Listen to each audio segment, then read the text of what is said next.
High, I am a Chandannagar girl. আর চন্দননগরের জগদ্ধাত্রী পুজো মানেই আলোর শহর, ঐতিহ্যের শহর। এই শহরের প্রত্যেকটি দেব দেবীদেরও এক আলাদা পরিচয় আছে, ঠিক এক পারিবারিক গল্পের মতো। আমি আজ আপনাদের দেখাতে চলেছি আমাদের চাউলপট্টির আদিমা। চাউলপট্টির আদিমা হলো চন্দননগরের প্রথম জগদ্ধাত্রী।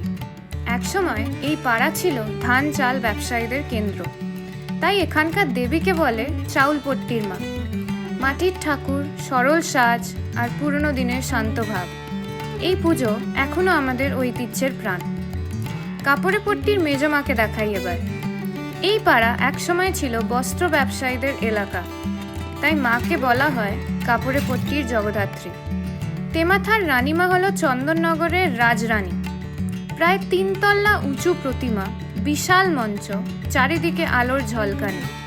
মায়ের সামনে দাঁড়ালে যেন চোখ টেকে না।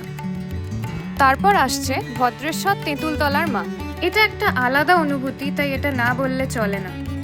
এখানে এখনো চলে নবমীতে পাঁঠা বলির প্রাচীন প্রথা।